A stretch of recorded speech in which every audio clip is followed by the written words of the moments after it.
I was up bright and early this morning getting all of my chores done. The horses have been fed. I'm just gonna do one last quick check and then I'm actually headed out for the day.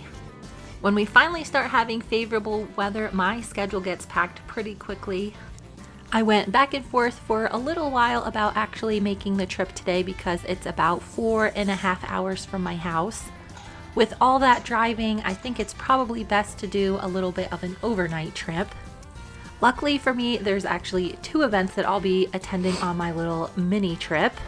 If I want to get there in time, I do have to leave fairly soon, so I'm just going to run through the rest of my checks and then I'll be hitting the road.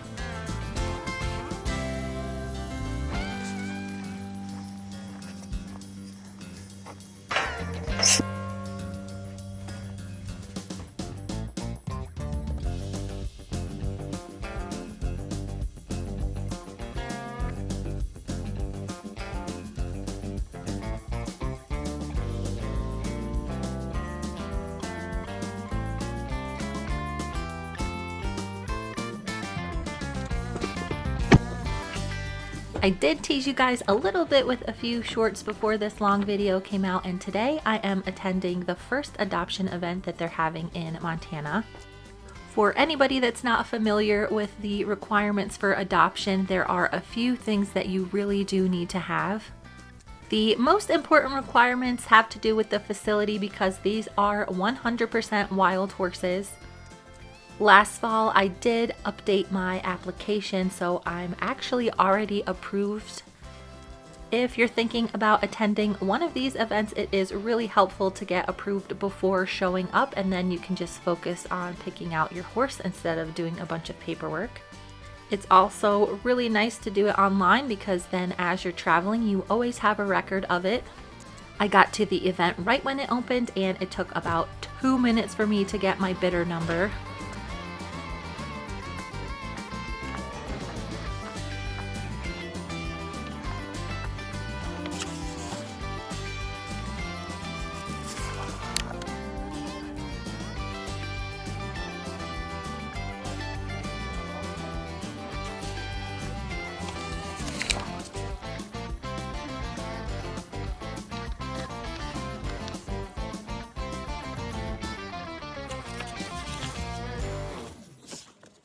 I was a little bit confused about how they were actually running this event. They're not having a regular auction. They are giving out numbers to approved adopters, and then on the first day it's running kind of like a silent auction.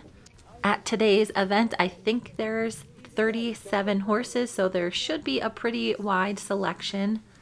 If you guys have been watching my channel for a while, you know that last summer they did have a pretty big auction that I attended. I will link the video in the description in case you want to check that out.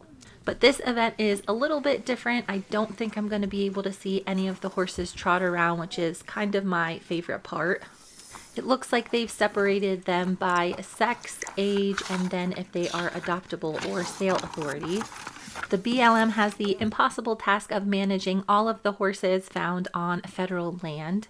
Part of their management is gathering all of the excess horses and then offering them for adoption. Adoptable horses need to go through a 1-year holding period with the new owner until the title of ownership is transferred. So basically, until you have the horse for a year, the government still owns it. There are a lot of different opinions on how the BLM manages these horses. I think I have a little bit of a different perspective. I attend a lot of lower end horse sales, and something I always see there are reservation horses. My horse Scarlet was a reservation horse who was only a few months old when she was gathered and taken to the sale. Untitled BLM Mustangs cannot go through public auction. However, once they are titled, they can find themselves there. It's always interesting to talk to people at these events. This one in particular, I spoke to a few people who really had no idea how this program worked. Some common misconception is that if these horses don't get adopted, they will ship right to slaughter, which is not true. I think that misconception in particular is probably responsible for a lot of these horses actually ending up in the slaughter pipeline. One thing that is really important to remember is that after these horses are adopted and stay with their new owners for a year, they can be sent to an auction and end up in the slaughter pipeline. It is far more safe for these horses to stay in the care of the BLM than to go out into a private home that is unprepared for the actual reality of owning and training a wild horse. It's great when these horses get adopted, but I think it is really important that they're getting into the proper homes. It was really nice to see a bunch of people here that were just looking as they were preparing to get a Mustang sometime in the future. All of the adoption events are public, so anybody can come and check out the horses. The bidding for this event does end this evening, so first come, first serve, but you do have to put in a high bid on the horse that you want. Picking out an unstarted, completely wild horse from one of these events does take quite a bit of knowledge, so it's always good to go and keep your skills sharp. This is the only permanent satellite facility in Montana, and I think they're having a few different events this summer. This will be the perfect event to show you guys exactly how I go through all of the horses to make an informed decision when I'm picking out one that is completely unhandled. All of the BLM sponsored adoption events across the country are open to the public, so anyone can go and look at horses even if you are not planning on adopting. In pen number 2, there were 2 really nice looking older adoptable geldings. This big sorrel horse is from Twin Peaks. They tend to have a little bit more drafty influence in them. At the beginning of the event, I'm just trying to get the lay of the land. It's been a while since I've been to this facility. It was really interesting to see that they had a bunch of sale authority younger horses. The sales authority program is different from the adoption program. Horses that are over 10 years old or have been offered for adoption at least 3 times are eligible for sale. Instead of having to wait an entire year for the horse to legally belong to you like the adoption program, the sales horses will transfer directly to the new owner at the time of purchase. In Montana, this is really handy if you are buying and training horses and trying to get them in new homes more quickly. Unfortunately, sales authority horses do not have the same protection as an untitled horse when it comes to selling at auction. The sale that I frequent is very careful not to send untitled horses through the sale, but I know there's smaller ones around the country that are not as careful. While there are certainly people that take advantage of this program, more often than not, the sale authority horses that I see in auction are just people that buy them that are completely unprepared. I don't want to sound like a broken record, but it is really important that if you go to adopt one of these horses, you kind of know what you're getting into.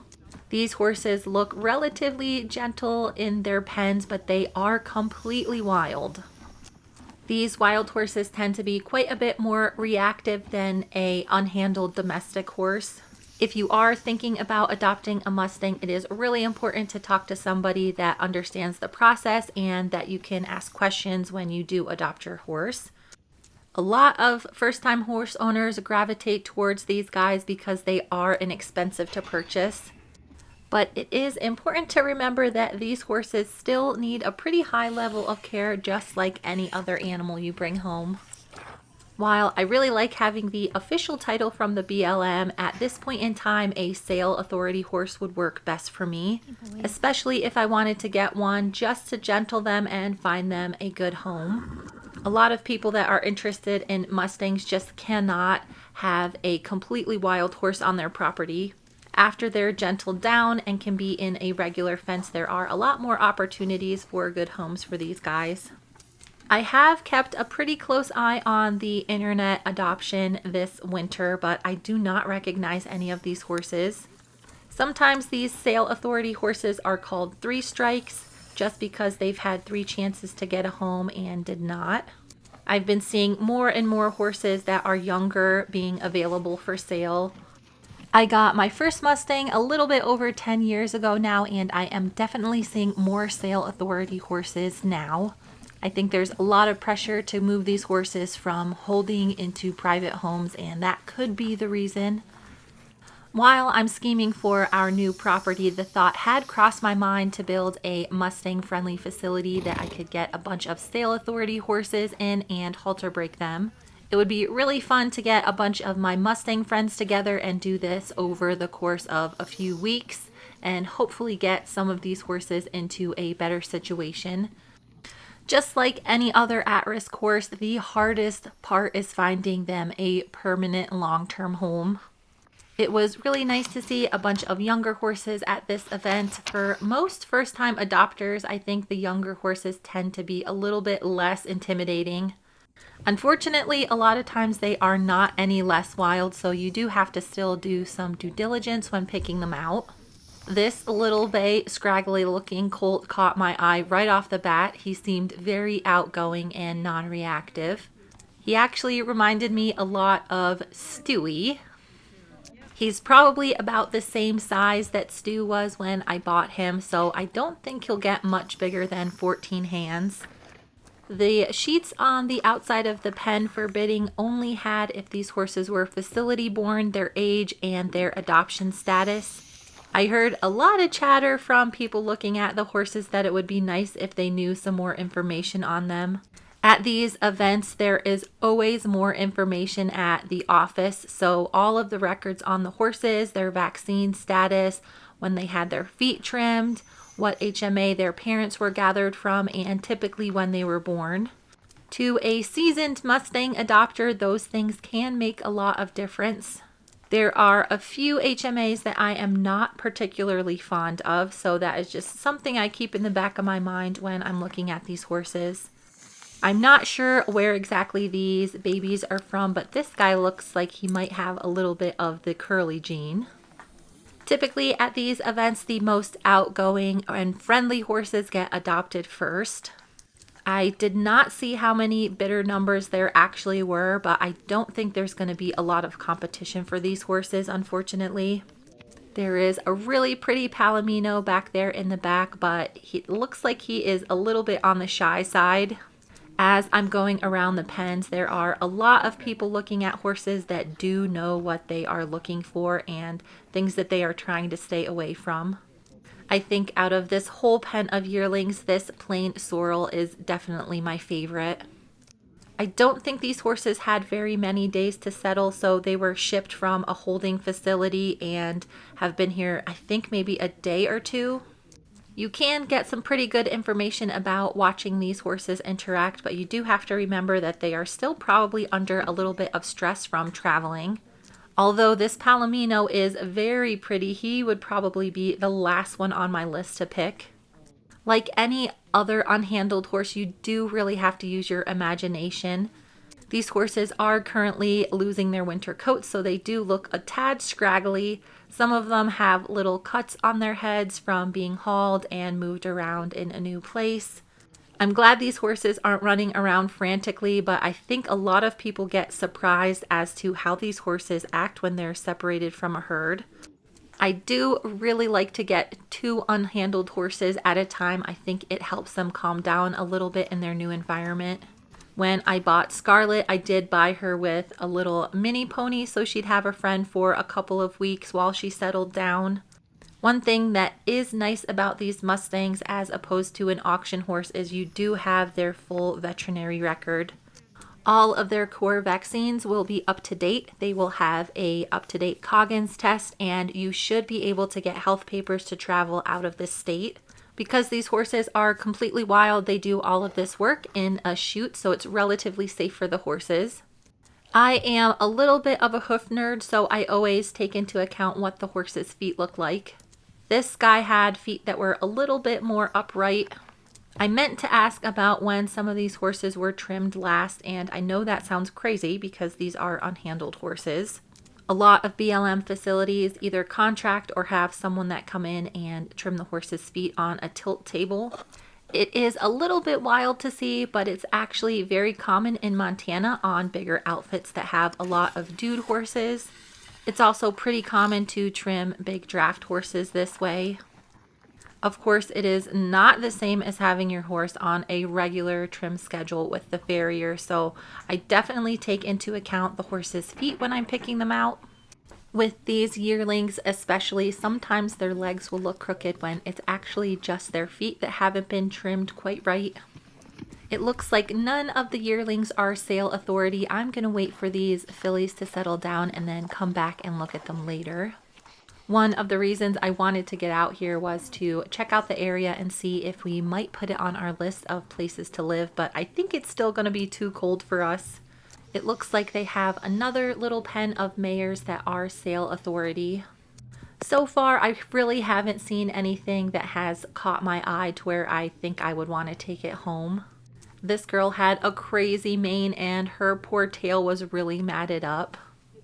You can't really tell in the video, but a lot of these horses are on the smaller side. It looks like these girls came from a couple different HMAs and some of them were born in the facility. It's really kind of a bummer that these horses that were born in captivity have not found a home yet. The simple truth is there's just more horses than there are good adoptive homes. While I can't adopt a bunch of Mustangs right now, hopefully going around and looking at these events will maybe help somebody that's on the edge. It looks like all of the horses that are available today are under the age of 6, which I think is probably the most popular age to adopt. I was kind of surprised to see this little buckskin without any bids on her, but after observing her, she did look like she was a little bit more on the reactive side. Typically at these events, all of the horses will come from the same holding facility, so they were probably together, but maybe not in this small of a pen. Each horse is going to experience this amount of stress differently, but it is interesting to see them interact with each other at this stage. Even though this buckskin is really pretty, she would not be on my list to take home just because she is a little bit more on the reactive side. I am writing down the numbers of a few horses I'm interested in getting a few more details on. This is the very last pen of horses, and this girl looks to be one of my favorites. When I'm picking out one of these horses, I definitely just ignore the color at first. I'm looking at their temperament and their conformation above all else. I really liked the way this girl kind of stood in the middle of the pen when the other horses were reacting to different sights and sounds. She was just kind of being chill and taking everything in. There were a few little scuffles between the other mares and she shut them down pretty quickly. Although this girl looks much bigger than the other horses, I think she's probably still only around 14.1, 14.2.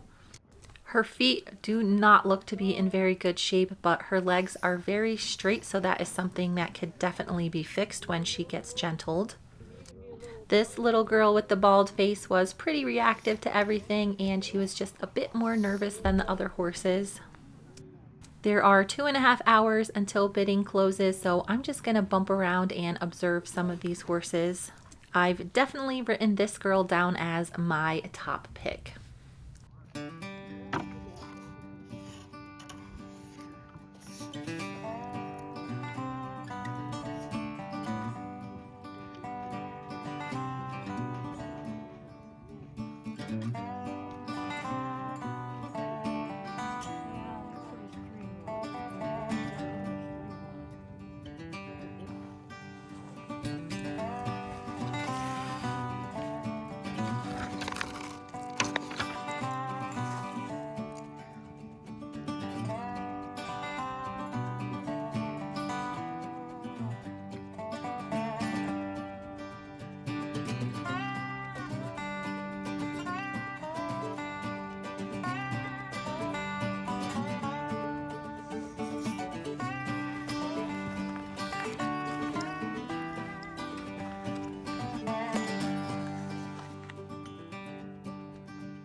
It was really nice to see that there were a few people already starting to lay bids down on some of the horses. It's always interesting to see the horses that everybody loves, and this girl was not on my radar, but she is a really cute little filly. She is super cute, correct, and a little bit more relaxed than some of the other babies in this pen. This event is 3 days long, so hopefully after a little while these horses will get a little bit more brave about seeing humans.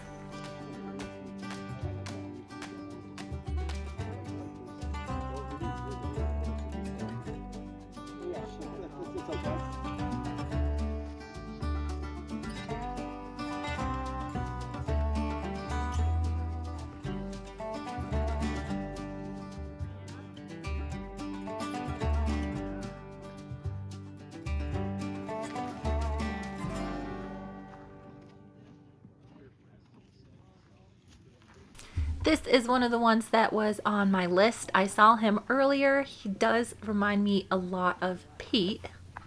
He is the same kind of seal brown color. He's got a little star on his forehead, and it looks like he is starting to be a little bit more curious as the event goes on.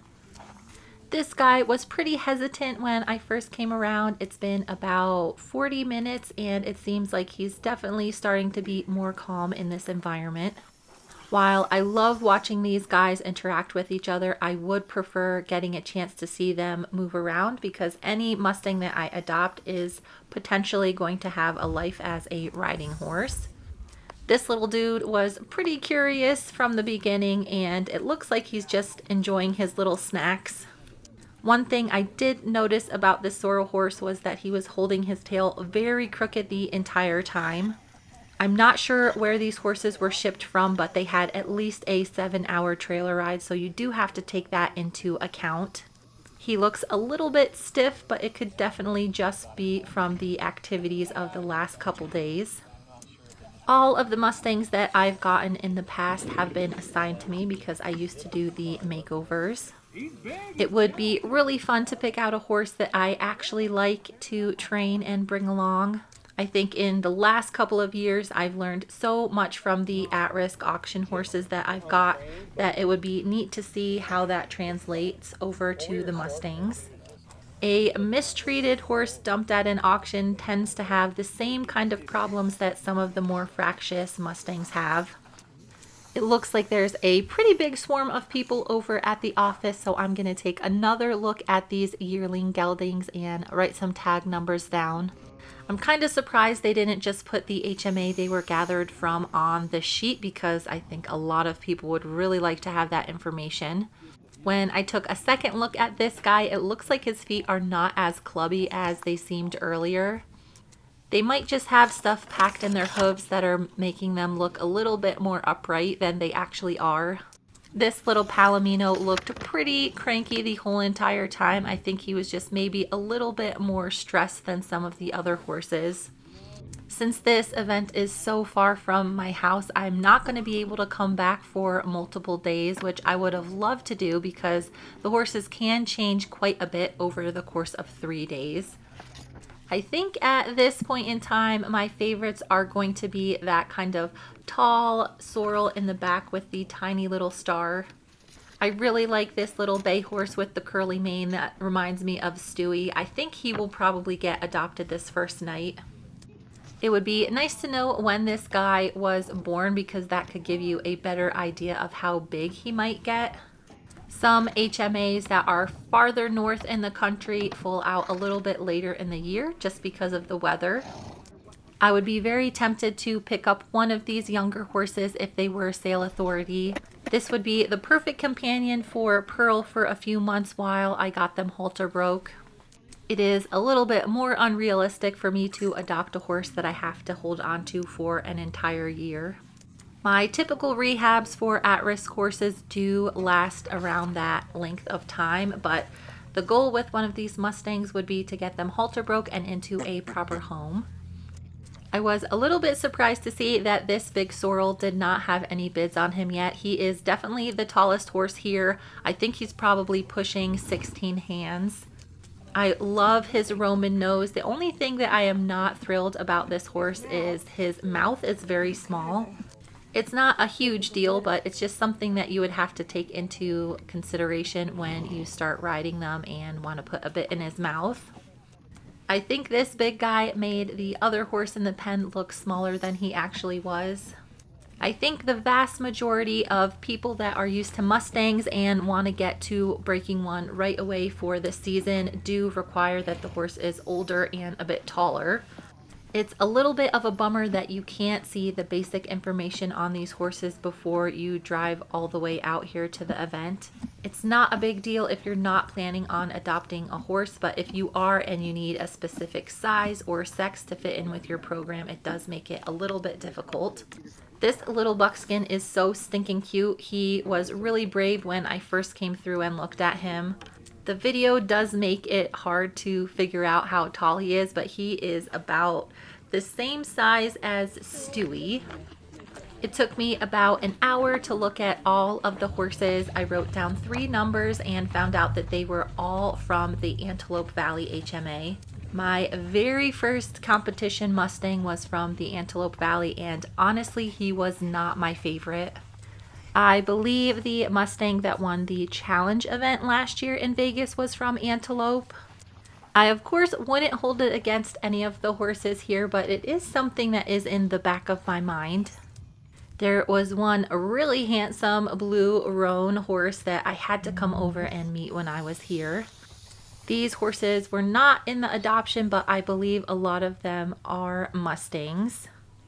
This guy reminded me so much of Studman, same size, same build, just a different color. This cute little buckskin had a double swirl. This double swirl was the craziest one that I saw today. I did take note of some of the Mustangs that I looked at and what their swirls looked like. Just another piece of the puzzle for me. Nothing that holds too much weight, just an interesting observation. Typically, when I'm shopping at one of these events, I'll look at the horses once and then take a little break and walk around and then come back and get a second look at them. When I go to an auction, this typically happens on different days, so I'll go the day before and look at the horses, and then the day of the sale and look at them again. Because I'm only going to be here for a few hours, I had to make do with the time I had. I was a little bit surprised to see that nobody had bid on this buckskin mare yet. She might just not be what people are looking for. Generally in Montana's, mares are a little bit more of a hard sell because they can be trickier to keep with geldings. The other event that I am going to today does happen to be in a few hours, so I'm going to have to hurry up and finish looking at these horses. After going back through most of the horses, the one that really was still at the top of my list was this little plain looking mare.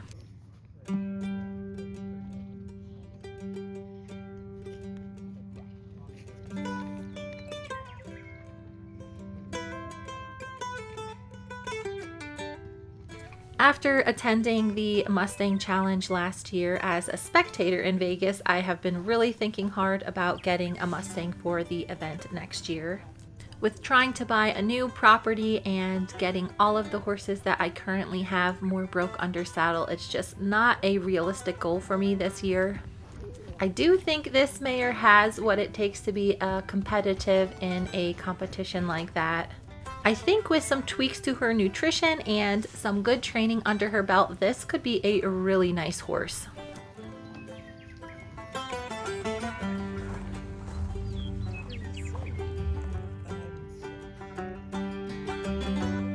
Oh yeah.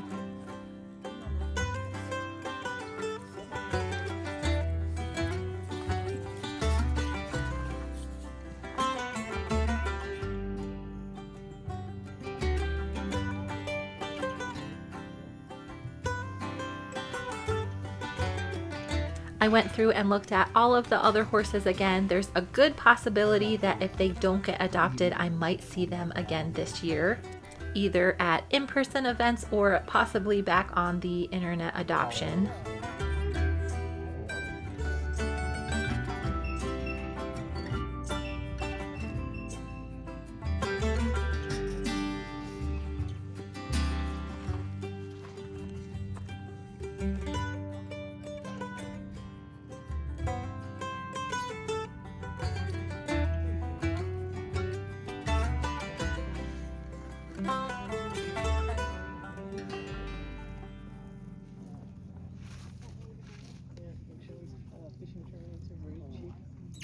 This little filly was having some trouble with how bright it was today. She does have 2 very pretty blue eyes.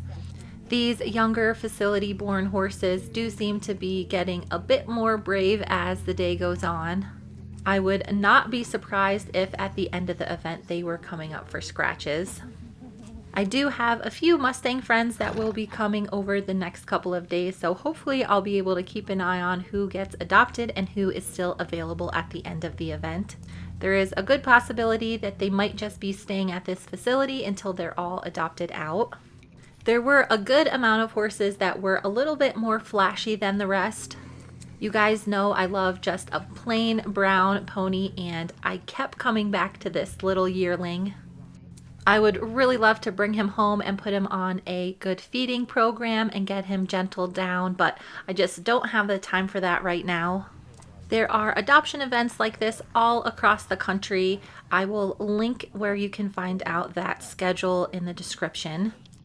After attending this event, I think I very much prefer the auction that I went to last summer. There were a lot more horses. You got to see them trot around so you could see how they moved. This one is nice because you do get to see them in real life, but because I want a riding horse, the way they move around is pretty important to me. I have been keeping my eye on some of the upcoming internet adoptions and checking out what horses are available there.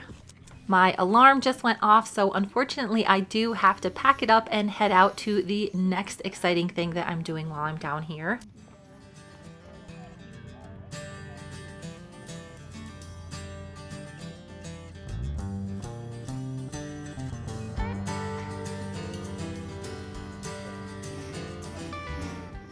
Over the years, it's gotten a little bit easier for me to come to an event like this and not buy any horses. Coming to an event like this and not purchasing a horse can definitely help you sharpen your eye so that when you are ready, you can pick out one that is going to work for you. I really liked that little sorrel yearling and the older mare. Hopefully by the end of the event, they will have found good homes, but I will definitely keep my eye out for them at future events. Thank you guys so much for watching and stay tuned for the next video.